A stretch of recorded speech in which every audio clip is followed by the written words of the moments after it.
안녕하세요. 금나치마입니다. 얼마 전에 문의를 주신 분의 내용입니다. 이분의 한번 내용을 여러분도 좀 고민을 한번 해볼 필요가 있을 것 같다고 생각을 해서 제가 공유를 한번 해볼까 합니다. 자, 현재 직장 다니시고 그리고 4대 보험 되시고 재직 기간은 약 한 8개월 정도 되시고 그리고 연봉이 4,200만 원 정도 되시는 분입니다. 이분께서 이용 중인 대출 내용을 보면 아파트 담보대출로 은행에가 1억 5,553만 원을 이용하고 계시고, 그리고 카드론, 이 카드론이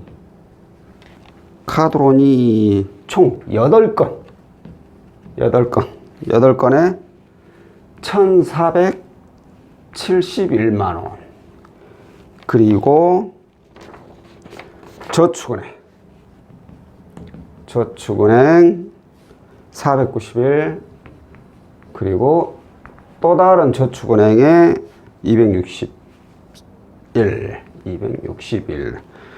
그리고 현금 서비스, 이게 또 3건에 295, 그리고 대부업체 한 곳에가 998만 원. 이렇게 대출을 이용하고 있습니다. 문제점이 상당히 많죠. 카드론이 8건이나 돼.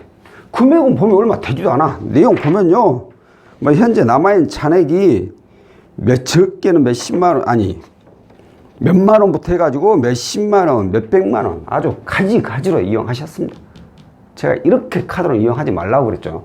거기에다 또 현금 서비스도 3건이나 돼요. 저축은행 2건에 대부업까지. 이러니 신용 점수가 좋을 수가 없죠. 신용 점수를 여쭤보니 나이스가 678점. 연체를 하지 않았는데 나이스 점수가 이렇게 낮으면 대부분은 이런 신규 대출 건수가 계속해서 발생했다는 거예요. 예를 들어서 카드론의 저축은행 이용한 지는 오래됐다고 치더라도 현금 서비스를 3건이나 이렇게 이용하고 있다면 대부분은 돌려막기 아니더라도 꾸준히 그냥 돈이 필요할 때마다 이용을 하고 있다는 뜻이 되죠. 그러니 그때마다 신규 대출이 발생되는 거예요. 이분이 저한테 문의를 주신 내용이 뭐냐? 대안을 하고 싶다고 하셨어요. 대안이요?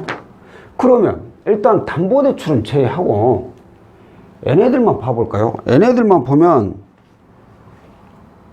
3,516만 원 밖에 안 돼요.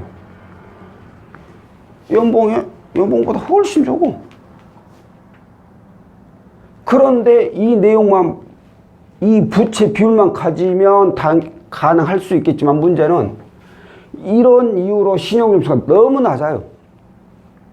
이건 신용관리를 좀 해야 돼요. 신용관리 어떻게 해야 되냐, 이분의 경우에는.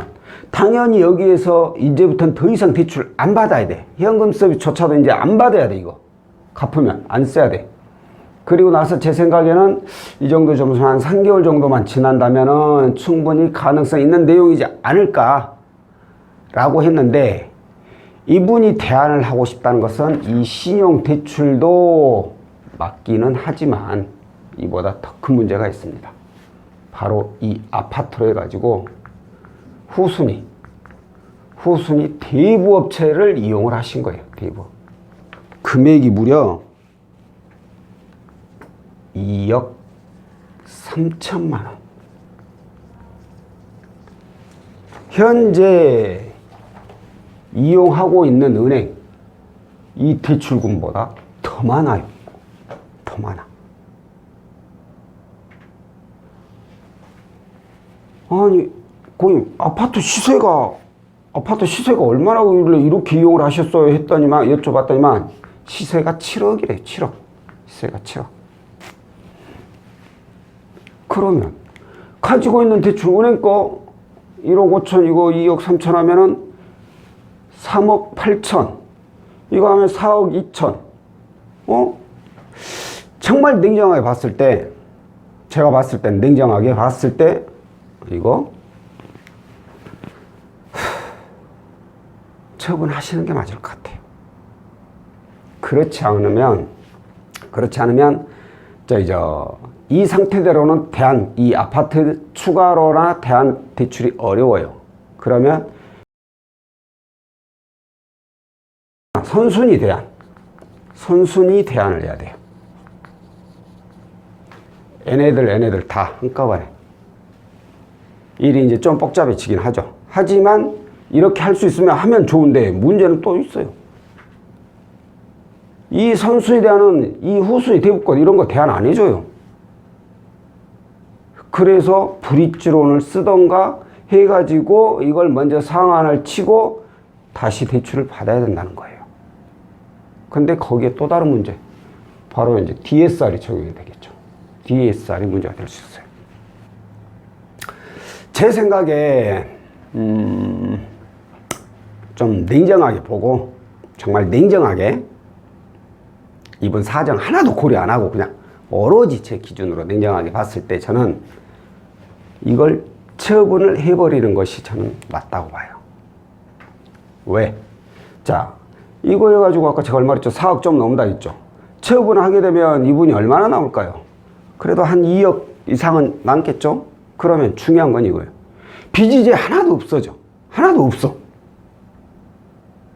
아닌 말로 이제 매달 뭘 납부해야 된다는 그런 스트레스, 그런 강박관념에서 이제 벗어날 수가 있다는 거예요. 이거 만약에 후순위로 대안한다 쳐요. 이 선순위로 다시. 예를 들어서 이것도 안 되지만, 불가능하겠지만, 대안한다 쳐요. 이것도 갚아야 돼. 연봉 4,200인데. 그러면 이거 다 해서 4억 얼마야? 4억 얼마면 요즘 들어서 이자 보통 한 4%대 한가요? 4, 46. 1년에 이자만 1,600만 원이 넘겠네요. 제 생각에는 한 1,800, 1,900, 2,000만 원 가까이는 안 될 것 같고. 2,000만 원. 자원 1,600은 넘게 돼요. 한 달에 제 생각에 나가는 돈이 거의 뭐 150만 원, 160만 원 그렇게 나가게 돼요. 이자 지출로만. 과연 이 소득으로 그 4억이 되는 빚을 갚을 수 있을까? 저는 어렵다고 보거든요. 그렇기 때문에 그냥 애초에 이거 처분을 해버리고 그냥 모든 빚 없애버리고 2억 얼마 남으면 2억 얼마짜리 아파트를 사시던가 아니면 2억 얼마짜리 전세를 들어가시던가 이렇게 해서 하는 것이 훨씬 더 홀가분하지 않을까 저는 그러게 생각을 했어요. 근데 이분이 또 이걸 처분을 할 수 없는 또 사정이 하나 있다고 합니다. 그게 뭐냐면 현재 어머님하고 같이 살고 있진 않지만 어머니가 가까이서 살고 계시는데 이거 처분해버리면 어머님이 엄청 많이 놀라실 것 같다고. 어머님한테 제 생각에는 증여받지 않았나 라는 생각이 좀 들기도 하고 그렇거든요. 자, 그러면 어머님이 놀라시니까 이 어마어마한 이자를 내가면서 빚을 끌고 가는 게 맞을까요?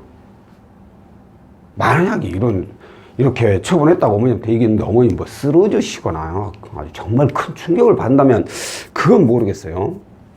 근데 그렇지 않고 그냥 욕 죽어라 먹을 정도로 어머님이 화가 좀 나셨다. 그러면 차라리 욕을 죽어라 먹는 게 낫지 않을까. 제 생각에는 그래요. 그래서 제가 차관 그렇게 말씀드려요. 저는 냉정하게 봤을 때 이거 처분하는 게 맞다고 봅니다. 그래서 새롭게 다시 시작하는 게 가장 깔끔하지 않을까 그렇게 생각을 한다고 했더니만 이분도 고민을 해보겠다고 하고 상담은 끝냈어요. 그렇다면 여러분들 이제 고민해 볼 게 이거죠. 과연 이게 만약에 선순위 대안이 가능했을 때 이거 선순위 대안하면은 일반 가계자금은 쉽지가 않아요. 거의 사업자금을 해서 금리가 뭐 낮아봐야 5%대 안 그러면 6, 7%대 나오겠죠. 그 금리로 끌고 가는 게 맞느냐 아니면 처분해서 그냥 모든 걸 0으로 만들어 놓고 다시 시작을 하는 게 맞느냐 여러분도 한번 고민을 해 보시고 댓글에 한번 달아주시길 바라겠습니다. 자, 오늘 영상은 여기까지고요. 다음번에 또 다른 내용으로 찾아뵙도록 하겠습니다. 고맙습니다.